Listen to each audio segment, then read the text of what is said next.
عاشورہ یعنی 10 محرم کی فضیلت۔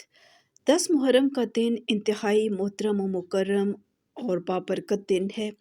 عوام میں اس دن کی فضیلت سے متعلق بہت سی من گھڑت اور غیر مستند باتیں مشہور ہیں، لیکن صحیح احادیث کے مجموعے سے درج ذیل فضائل کا پتہ چلتا ہے۔ نمبر 1، مبارک دن ہے۔ نمبر 2، اس دن حضرت موسیٰ علیہ السلام کو فرعون سے نجات ملی۔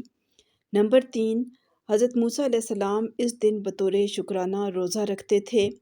نمبر 4، رسول اللہ صلی اللہ علیہ وآلہ وسلم اس دن روزہ رکھا کرتے تھے اور دوسروں کو بھی اس دن روزہ رکھنے کی ترغیب دیتے تھے۔ نمبر 5، اس دن کعبہ کو غلاف پہنایا جاتا تھا۔